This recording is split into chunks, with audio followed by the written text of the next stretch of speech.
Next step on our little project for Glenn, I want to pull off all the back masking here, get a look at what that's going to look like when, well, he may be able to stop over today. The wind is really howling out there. I'm not sure we're going to be able to get any clear done, but he hasn't seen this yet. It'll be really nice if he can get to see it the first time up close and personal. And maybe if he does get the show up, we can put some decals on or whatever and have to play this weather issue one step at a time. Now all through this project I've been trying to keep this bike and my green bike would have kind of a family resemblance. Not identical twins, they just look like they came from the same whatever. Well, we're never sure of that. But anyway, I was talking to Glenn last night on the phone. He's seen some of the videos, which I try to get out as expediently as possible, but not always possible.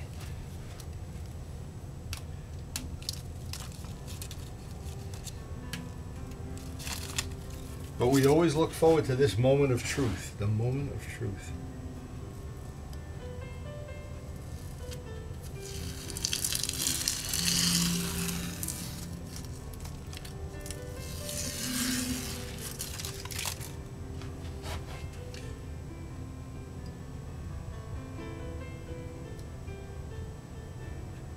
Now unfortunately, when the wind is blowing as much as it is right now, and I just before I shot this video I took a look out there, there's a real problem as you wind up with so much dust in the paint that it almost pays to wait till the next day. But in our case it really won't matter, because what we can do at the time that we have available is basically get all the decals laid out so that when the next paintable day comes,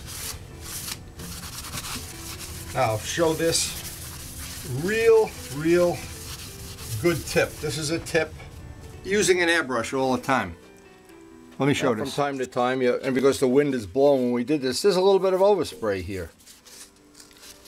Now this is one of the reasons I like to have 3 coats of green on, because now that is pretty much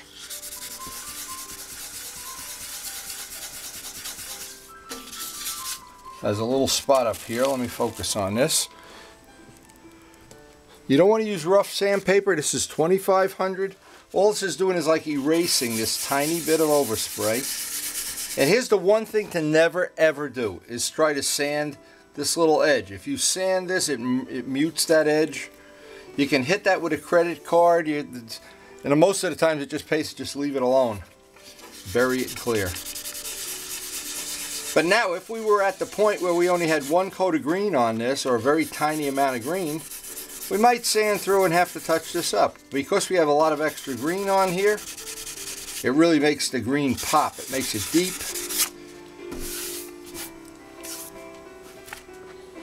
A lot of times you get a little bit of paint will bleed under the corner. I take a brand new razor.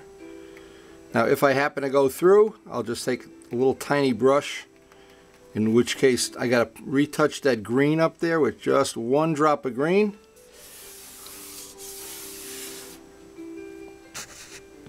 All these little touch-ups, once they're buried and clear, you never see them. So this is where that last little fussy bit that a lot of people say, oh, you don't have to do that, skip that. No, it's this little stuff here. And believe me, years of art training have paid off.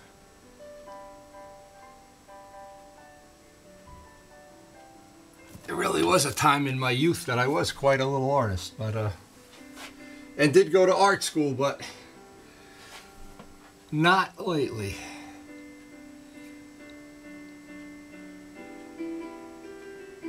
And all these little spots, they just, as soon as you put the clear on, they blend right in. It's amazing. But that's a little step I never leave out. Now, when the tank is all cleared and decaled up, it's going to really look nice. Now, as can happen, and it happens all the time here, we've had to make a change to our plans. The doctor visit that I had planned for later today, they have an opening early, so I'm going to try to get that over with today. I've been recovering from the flu, and from having an eye infection. So I want to get these doctor visits done if I can. And then what I'll do is, if the wind doesn't calm down this afternoon when I get back, we could lay out some of the decaling. The gas cap came out great. Yeah, that's good. Glenn, that is really going to be nice. Now he said he might be able to make it today, but not really. We still have to buff out Vlad's stuff. I've been waiting for a rainy day to do that. The reason is, the longer you let this stuff sit, the harder the paint is, and it'll come up absolutely jewelry-like. That is going to be one beautiful set of parts when that's done for the Bimota. And I mean, we're at a quagmire here. We need to put on so many decals that I'll need Mark here for a Saturday or an evening. And so, as always, just planning out the work schedule is part of any busy day here. Well, I want to start laying out these decals in the appropriate places. It looks like that's where that's going to go. Got some room up there.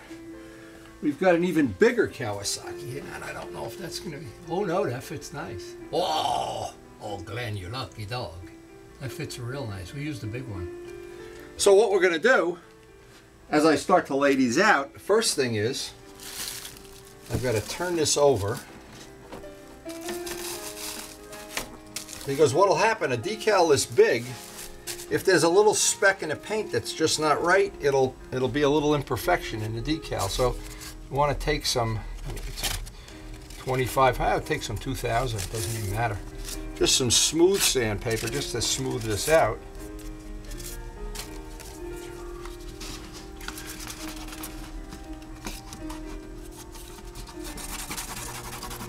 I'm not trying to sand it down, I'm just trying to smooth it off so there's no little specks of dust in the paint at all. It's nice that that big one's going to fit here. That's pretty nice.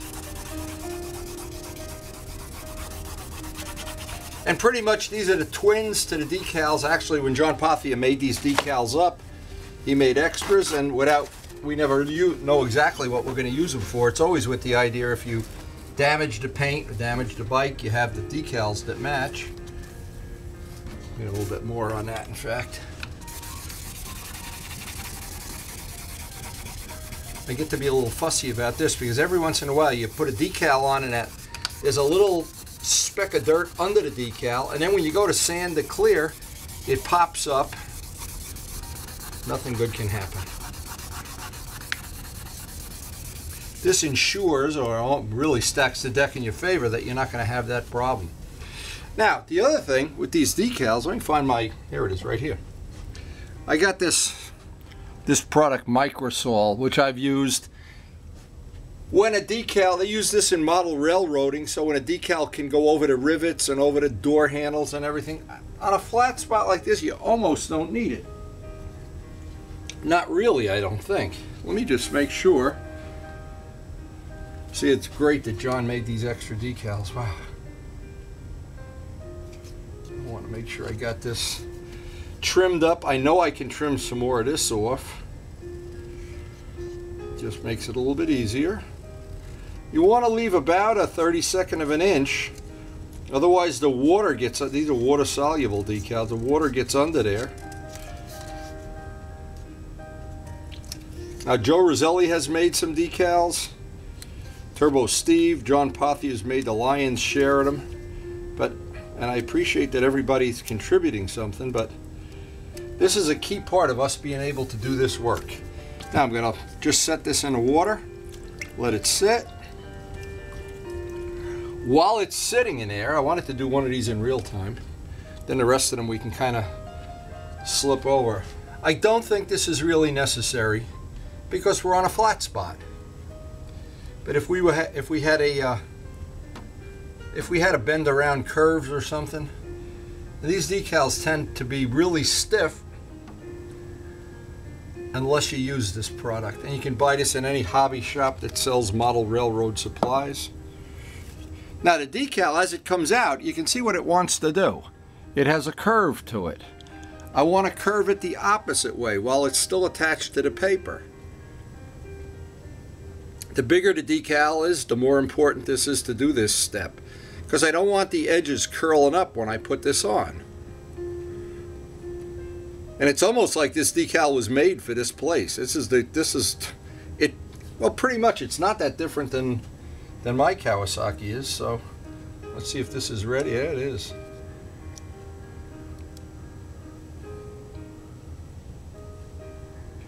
Get it to follow that line if we can.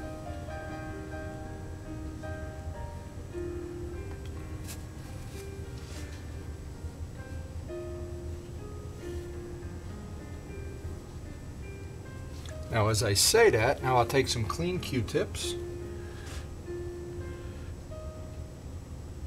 Now even if there are little bumps and things in here, it's really not the end of the world. They will come out, they'll get buried in the clear and sand it over, but the smoother we can make it now, of course, it's to our favor to do that.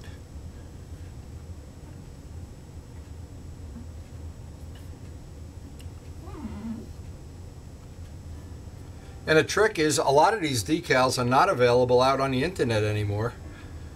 That I mean, from commercial sources. And when they do, I think Luciano said he paid $40 for the Suzuki decals, which, if you have your own decal paper, you make them for basically for no money.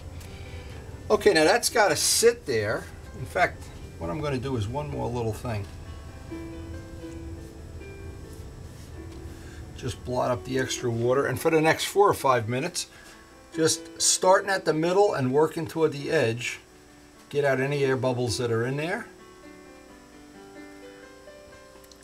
I've used a business card in the past to do this, and even if you don't get 100% of it out, you get as much as you can out. And when that's buried and clear, it's going to really look nice.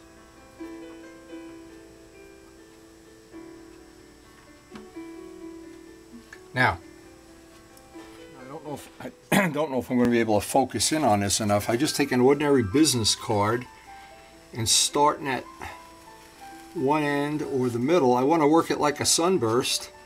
This is kind of the final thing to getting out any moisture water that's in there. This decal laid down perfectly, by the way.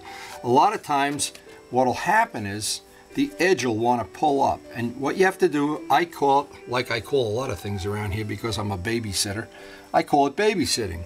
And what I do is just dip this in water and keep pressing down the edge until it's totally dry. And it usually takes less than 5 minutes. And if it doesn't curl up, like this one looks pretty good.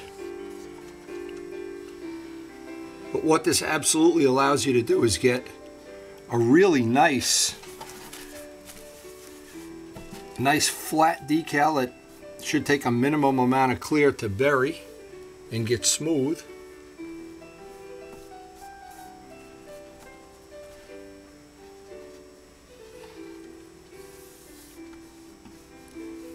That one laid down real nice. Now we have to sand it all, a little dust out of that paint. I want this to be on the upper side. I don't want it right in the middle. I want it off. What's going to happen if I try to put this right in the middle? It's not going to look, to me it's not going to look right. I want it up a little bit. So luckily I can maneuver this around just a little bit.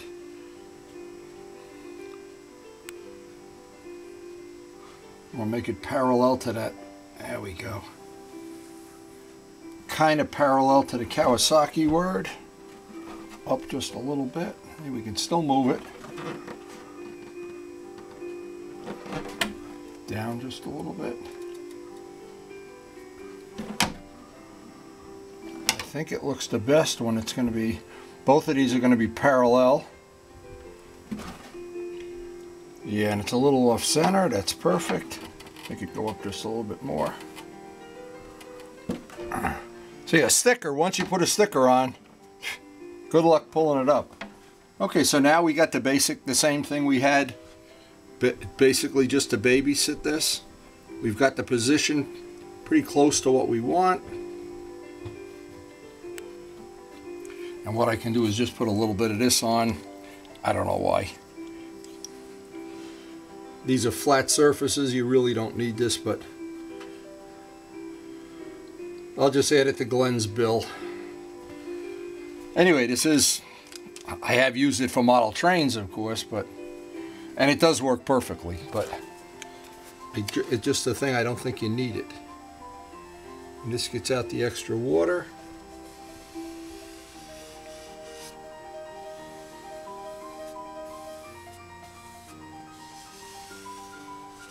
I want to check that I got it. Oh yeah. Now it was unfortunate. Glenn had things to do today. Couldn't make it today to see all this action, but he says he'll be here early tomorrow for whatever. To drink coffee or eat donuts or whatever we do. Whatever it is we do. I don't know what we do. Sometimes I don't know.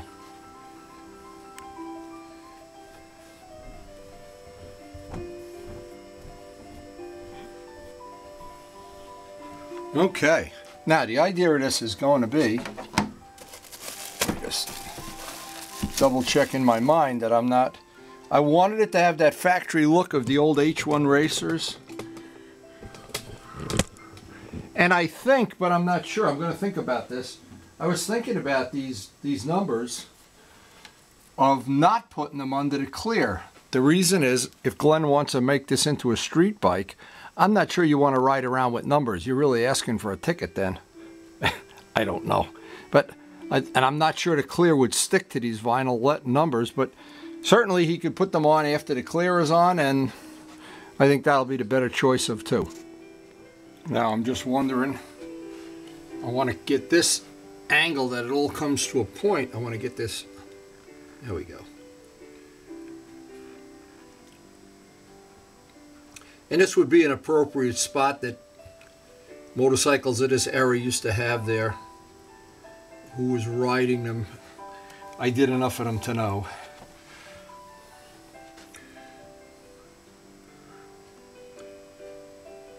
Now another thing, by not putting the numbers under the clear, it'll give Glenn a choice. See, you could make this number 9, you can make it 28, you can make it 32, you just go buy some numbers. And when you go to the track, you can put your numbers on and everybody will think you're a real pro racer. You can put 46 on there, in fact. But I really was a little skeptical about them going under the clear, even though I started out thinking that was going to be the way to do it. So we basically have one side of the fairing done now, and I'm real happy the way this came out. It's very time consuming putting decals on it. It looks like it goes in 5 minutes, but when you go to do it, you realize it takes up a lot of time. A lot of hours get consumed in all the sanding and babysitting and everything, but I think we do have, right now, that's going to look real nice.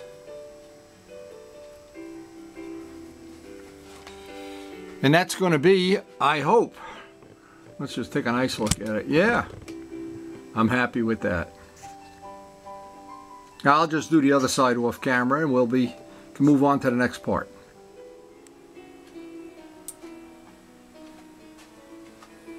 Now it doesn't really look like it took a long time to do this, but there was some hours involved in this, getting this nice and straight, nice and even, and getting that correct look. Now I know some people would love to fill this all up with stickers, and I think you got just the right amount on here, just the right amount.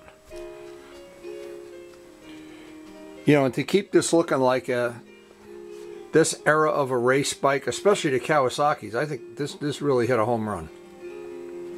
Now we're going to see how Glenn likes it. Now Glenn is ripping the wheels off the bike. He wants to do the wheels. I don't know what color, but keep in mind, it's his motorcycle, so whether he wants to be Gary Nixon or Johnny Kawasaki, I don't know yet. We're going to find out.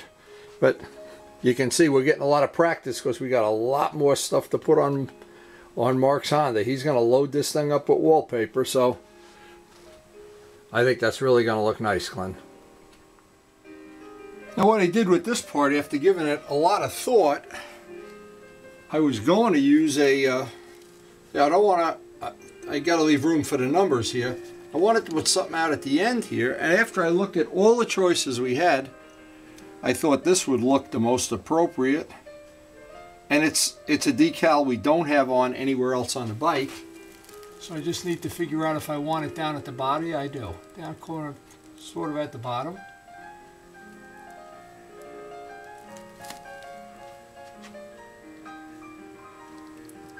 Get that a little bit wetter.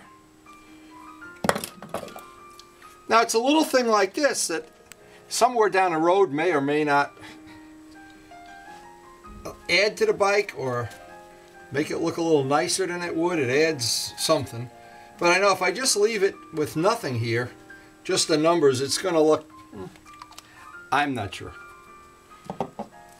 And I was hoping today in this, the way this day was going to play out, that I'd be able, because I got to babysit this afternoon, I was hoping I'd be able to get all the decals on the bike. That would have been a worthy goal.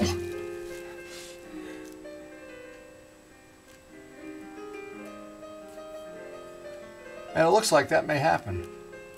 Now if I put it toward the bottom, I think that definitely looks, nope, gotta go toward the middle. Again, a lot of this is just in the artist's eye.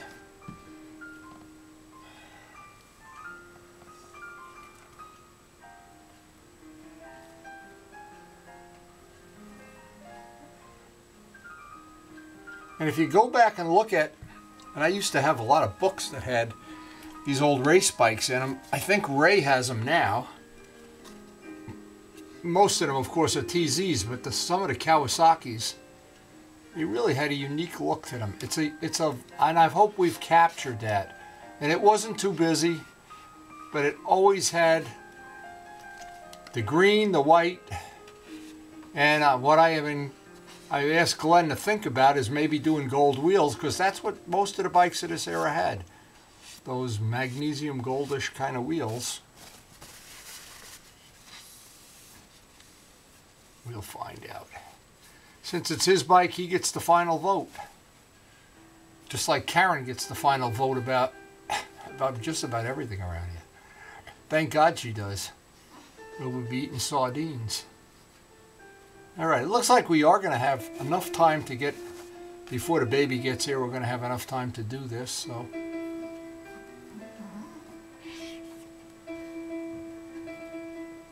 Yeah, that's going to look nice.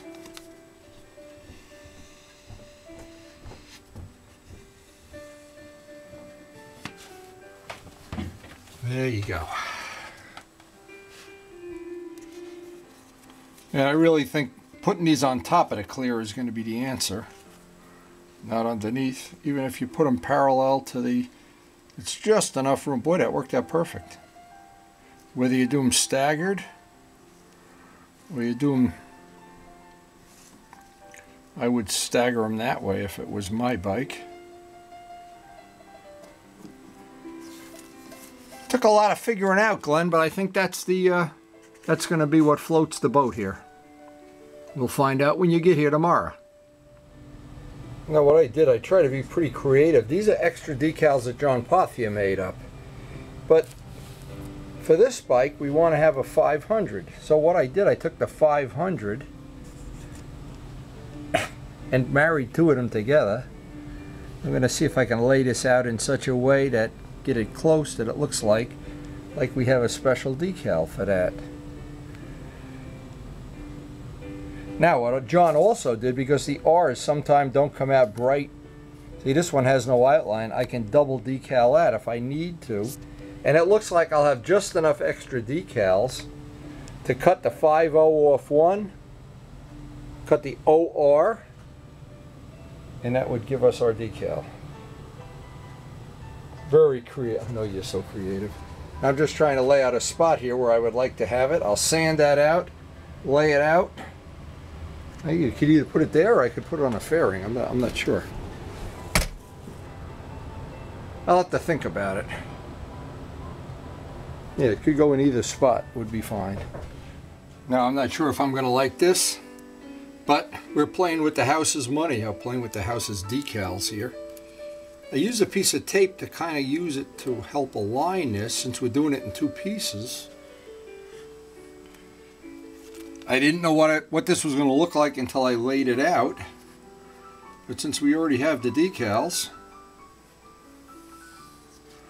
makes it an easy choice.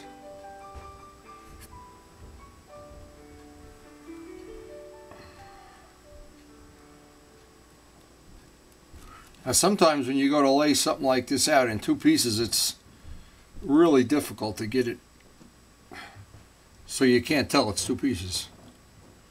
This might be one of them. No, not really. Not really. This looks like it's going to be okay.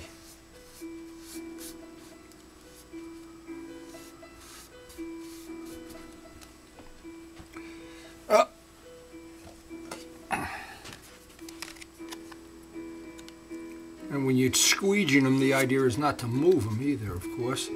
And we'll babysit the edges, because this will have twice the edges of a regular decal. And that's the place where this era of motorcycle normally would have identified the size.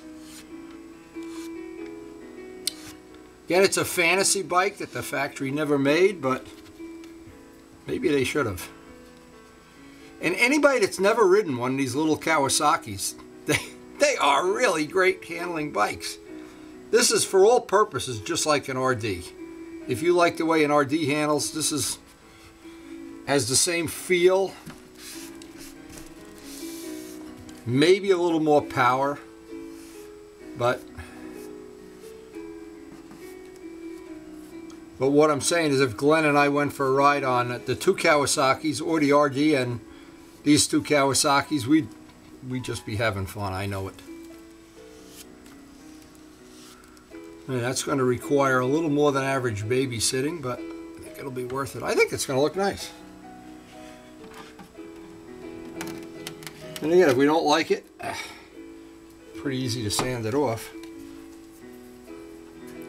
And these edges, in between where the two decals meet, I don't want to see an edge, that's for sure.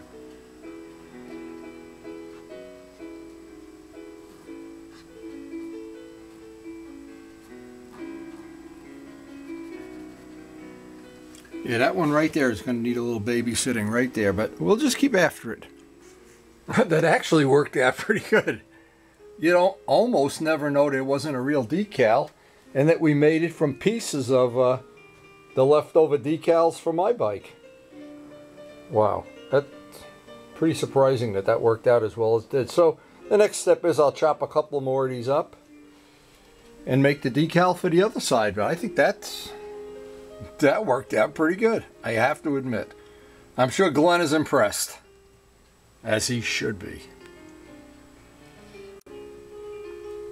We have really got the look I was after here. I wasn't sure we were going to get it, but this is really just in every way that I was thinking about how this would all look.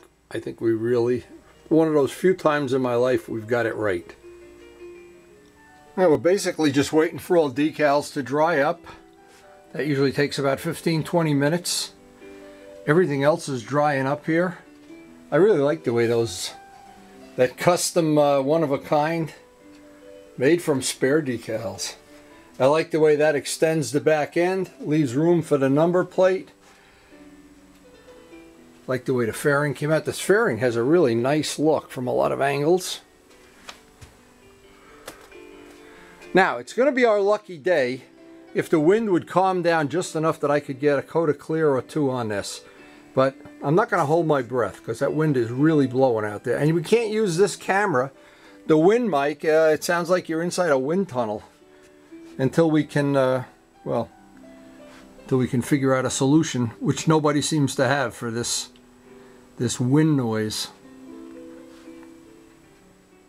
Now also, just wanted to mention this. There's one general rule I've made up over my lifetime of painting things, over 50 years of course. If you're designing a paint job for a model plane, a motorcycle, a car, whatever, anything custom, and you're in doubt, these are the two rules. If you have one color too many or one color not enough, you'll always be better off with one color not enough. If you have one decal or trim line too many, you're always better off with one not enough. And this is what I tried to capture with the tank. I was thinking, yeah, I'd put one of those Kawasaki decals up here, and in my mind it just got a little bit too busy, and it had Kawasaki written too many places on the bike already, and this gave it a nice custom one-of-a-kind touch that it isn't written there. It's written kind of like on here. So that was my logic for doing it One decal not enough is better than one decal too many. And I'm afraid, to be honest, that Mark's entering the realm of one decal too many here with the Honda project. But again, what's nice is it's his bike. Yeah, see, that's classy to me. One decal not enough. I don't know once we load it up with all this wallpaper. I don't know. But I know I like the way this looks. I really do like the way this looks. I want to see how this first coat of clear is drying up. Alright. The wind is still howling, but what I've done is kind of got it right in the corner here where the wind is minimized. Oh my goodness, that is going to look nice. Wow.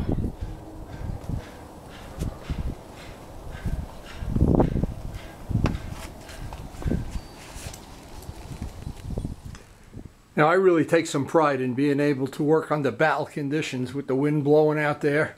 And today really put me to the test. And there's no way to record out there with our useless wind mic camera. But anyway, we did get some clear on here. This will be ready if Glenn can come over tomorrow or the next day. We can do some wet sanding on this, get some more clear on it. I think he'll be pretty happy with this. In the meantime, it's time to do what we do best. Go get our baby from daycare.